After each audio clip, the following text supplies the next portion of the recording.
delighted to be here with you again, and with our wonderful colleagues gathered around today as well. This is the biggest car manufacturing plant in the UK. Our incredible company has built cars here for 77 years. British innovation, British design, British engineering, manufactured here in the Midlands for the world, including the US of A. When you were with us just 4 weeks ago, I know you experienced just how wonderful this place was. It has wonderful people, and it produces wonderful luxury products. Your commitment that day was to stand by us to the hilt. Your words, to the hilt. And I'm delighted to be able to signal today that those words have been turned into a tariff deal with North America, with the US of A, which is significantly goes towards what we need as a company. It creates the certainty that we need to continue to invest going forward. Not only for JLR, but actually for the whole automotive industry in the UK. In the last hour, I've witnessed your discussion with President Trump, where you finalised that deal. On behalf of 45,000 people in this company, 250,000 jobs we support in this country, thank you. I'd like to personally thank your team also, who I know have worked tirelessly to get this done over the last several weeks. We look forward to the continued work we can do together. This is not job done for the UK, but this is significant progress, and we thank you so much for that. On behalf of our wonderful people, our great British brands, the UK automotive industry, and this wonderful nation, I'm delighted to welcome you to say a few words. Thank you.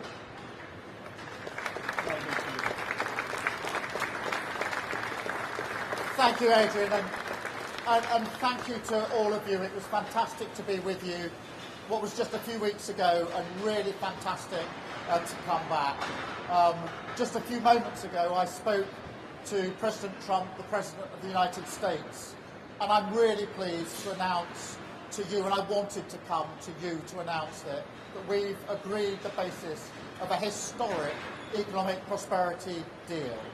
And that is a deal that will protect British businesses and save thousands of jobs in Britain.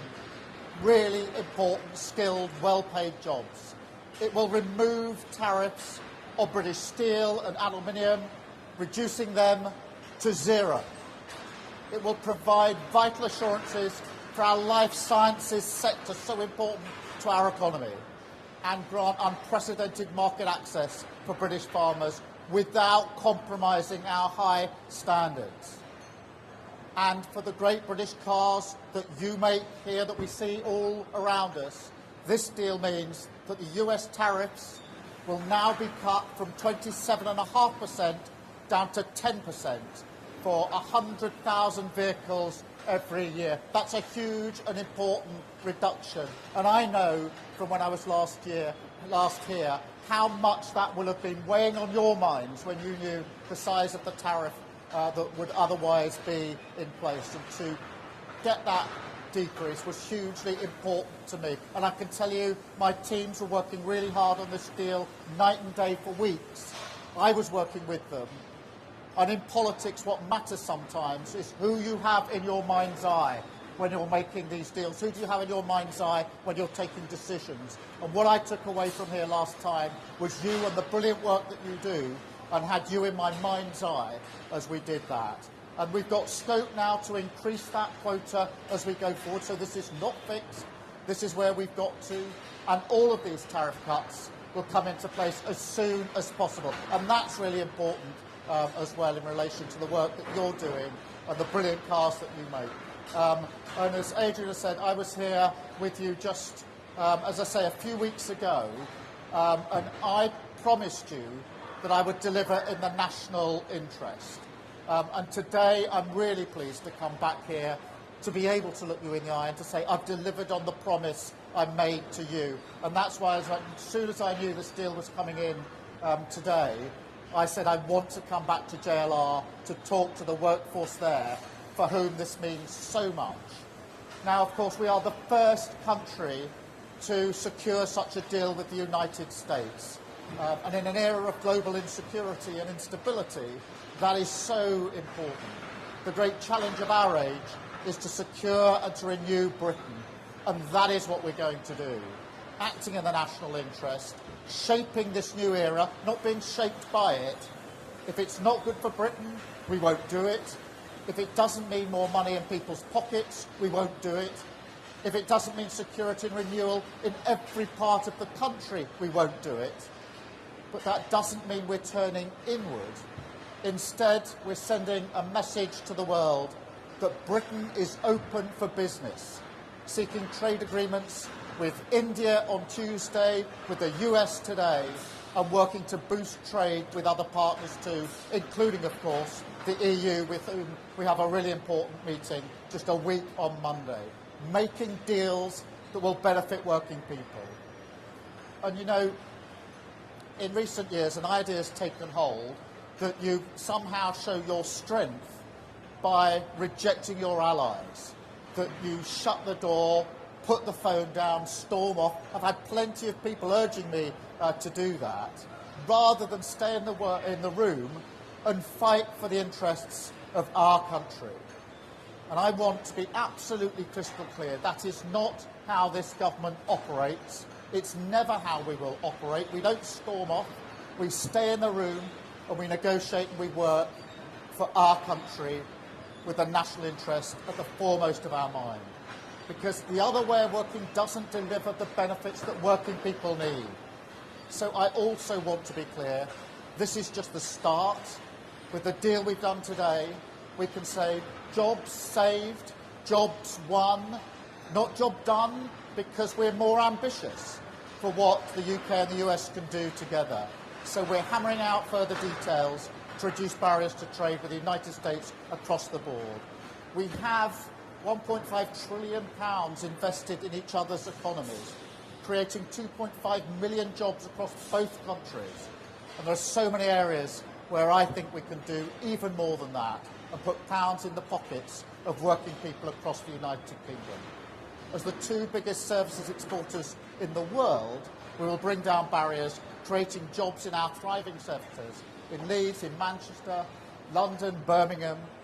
As the only two Western nations with trillion-dollar tech sectors, we'll go further to deepen the partnership in new technologies to shape the innovations of the next century together and create the jobs of the future. Because look, our history shows what we can achieve when we work together. And what timing for this deal, that we've agreed this deal on VE Day. 80 years ago today, Churchill was addressing the nation at the end of the Second World War, victory in Europe. And we were standing the United Kingdom with the United States on defence and security. And for 80 years, we've been the closest of partners. And today, we've added to that trade and the economy in the special relationship between us, defined by peace and economic prosperity. So it's fitting today that we renew the bond on the 80th anniversary of VE Day. I'm going to take some questions in a minute, then I do want to spend some time with you because I know how important this is for you, all and all of your work colleagues here, all of your families, who I know will have been worried about what is going to happen. Of course they're worried, they're proud of what you do, worried about what might have happened, but not just you and your families, but your communities and all the other jobs that depend on the work that you do here. You're iconic. We're proud of what you do. And when I promised you we would do whatever we needed to do to get to a position where we could ensure that your brilliant work continues and thrives in the future, I meant that. It was a promise made and a promise I always intended to deliver to you. And I'm trying to catch everybody's eyes because, as I say, in politics what matters is who are you thinking about, who have you got in your mind's eye when you're having those conversations, whether it's President Trump just now or last night halfway through the Arsenal game, or whether it's the teams negotiating as they've been over weeks and days, particularly intensely in current days. So thank you here for being with me today. I will try to talk to you some more in a minute, but please, through you, if I could extend that to all of your colleagues here. I know they'll be on different shifts, but I hope this will give them the well-earned boost that they absolutely deserve. I will now take questions from the media. I've got a list here. I think, Chris, I've got you first. Thank you, Prime Minister. Chris Mason, BBC News. Prime Minister, this is a... Can you just a little bit louder, Yeah, Chris? I'm so sorry. Prime Minister, this is a freeing up of trade conditions with America compared with where we were, but is it better than, say, 6 months ago, given, for instance, some tariffs are still there? Well, Chris, the question you should be asking is it better than where we were yesterday? And I think if you should come out when you finished asking me questions and talk to the workforce here, because what this does is to reduce to zero the tariffs on steel and aluminium. Look how important that is. Reduces massively from 27.5% to 10% the tariffs on the cars that we export. So important to JLR, actually to the sector generally, but JLR in particular, who sell so many cars into the American market, proudly do that. And of course, it also includes on pharmaceuticals, some really important measures. Obviously, we don't have tariffs yet, but we've got within the deal significantly preferential treatment, whatever happens in the future. So this is hugely important for our pharmaceutical sector as well. In addition to that, we said we had red lines on standards, particularly in agriculture.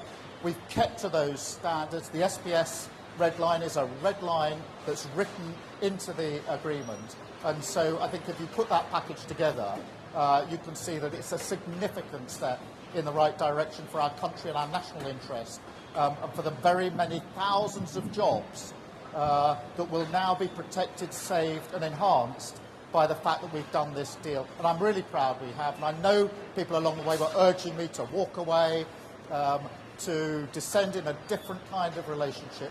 We didn't. We did the hard yards. We stayed in the room. And I'm really pleased to say to the workforce here and through them to the country how important I think this deal is. Thank you, Chris. Robert, I'm coming to you next. Prime Minister, all the polling shows that the British people think an improved trade deal with the European Union is more important than a US trade deal. The British people are right, aren't they? Well, Robert, you're already minutes after this deal with the US still pushing me back to shouldn't we choose between the US and the EU? No is the answer to that question. I genuinely believe that we can have a good relationship and agreement with the US and a good relationship and a good agreement with the EU. That's why the red lines have been really important in the way that we've negotiated this.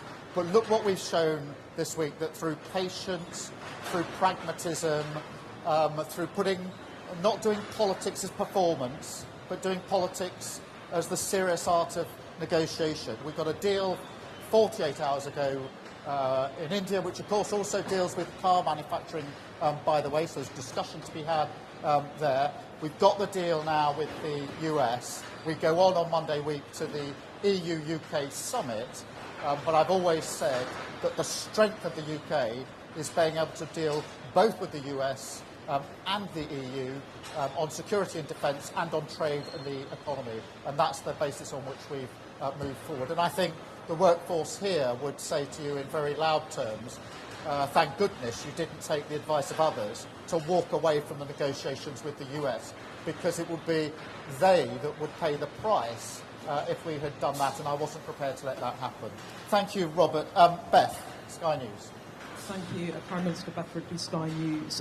Back in February, when you did a press conference with Donald Trump in the White House, he said, "We could end up with a real trade deal where tariffs wouldn't be necessary. We'll see." Those were Donald Trump's words. And you've come out, and yes, you have a concession on cars. You have a flat tariff still of 10%. Are you disappointed with that? Is this just the start? And to those voters last week in the local elections that gave you the worst ever vote share you've had in a set of elections as a Labour Party, what's your message to them? Thank you. Well, my message to them is that we absolutely get the message that they sent last Thursday. We will remain focused as ever on the national interest, and I have them in mind. I have the workforce here in mind when we make the decisions that we make. I don't make them for my sake.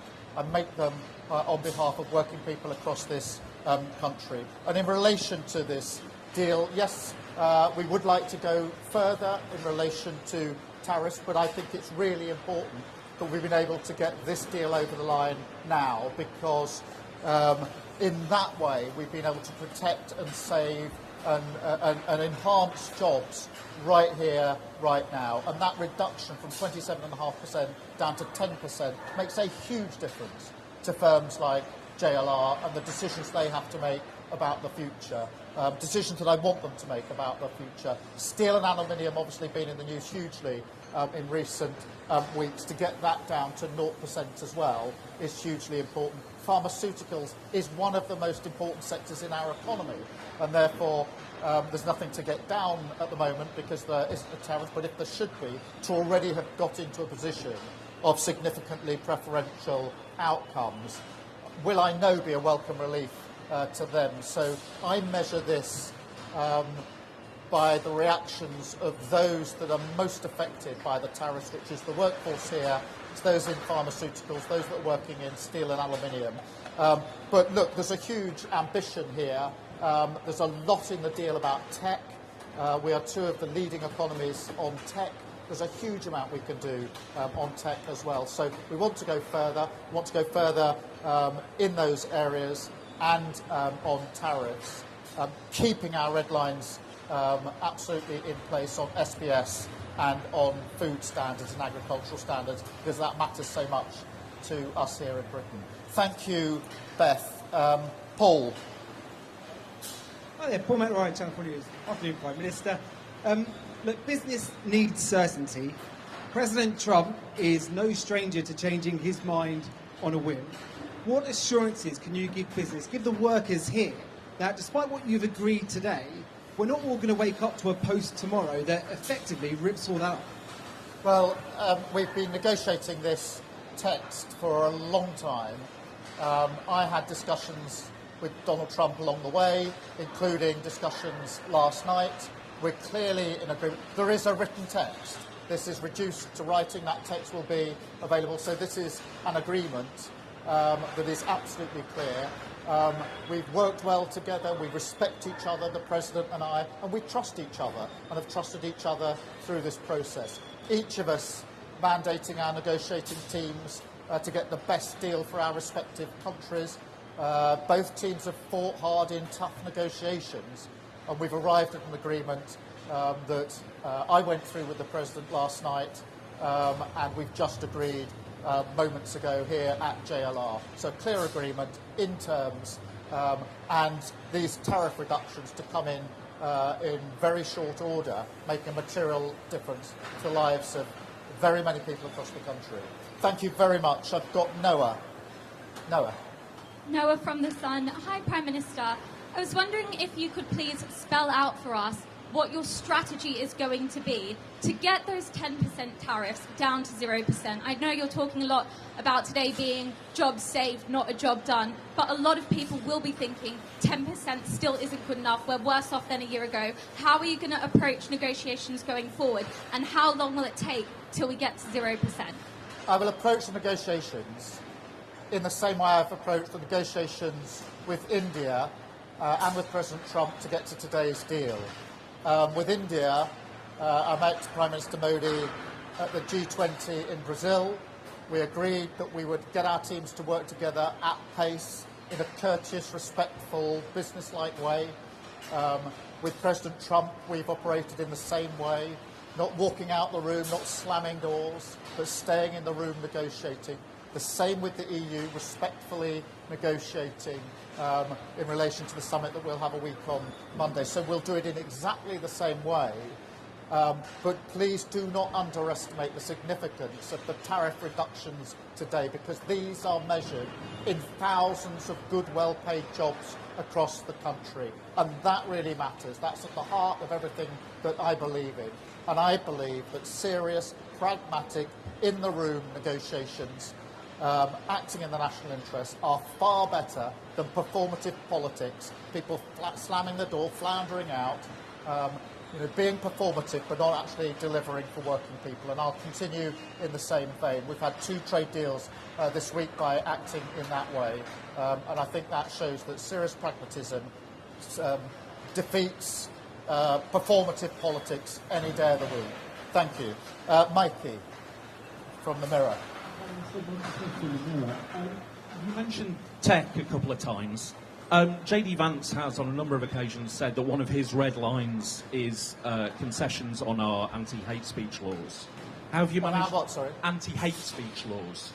How have you managed to talk him round on that? And very quickly, if I may, I think you'll admit that this wasn't what you were expecting to do today.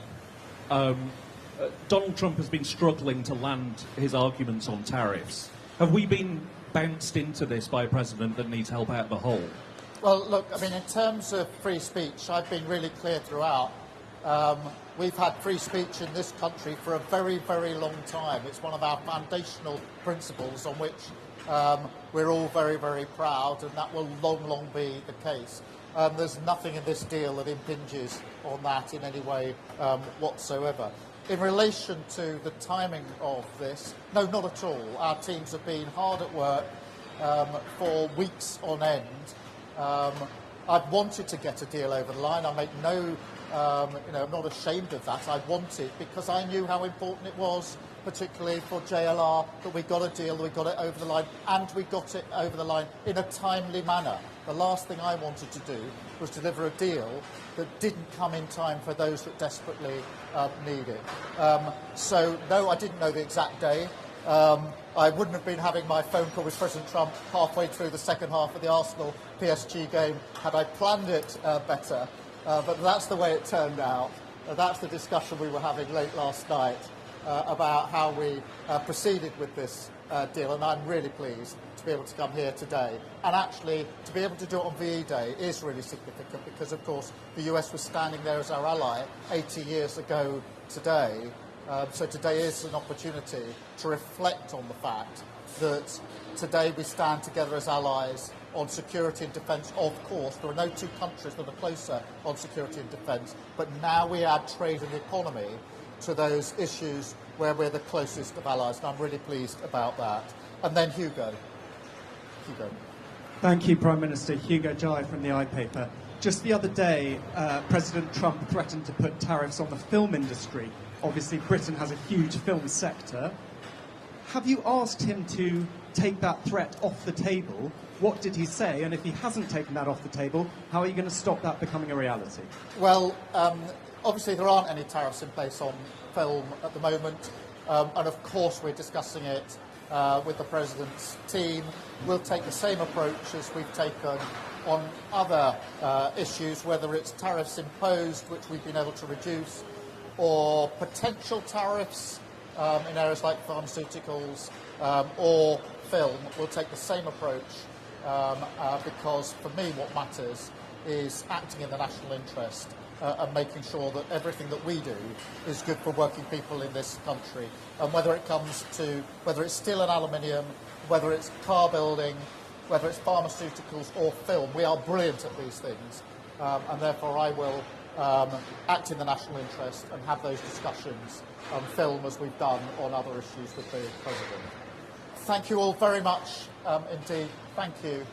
And I will now talk to some of the workforce, if I may. How are you all?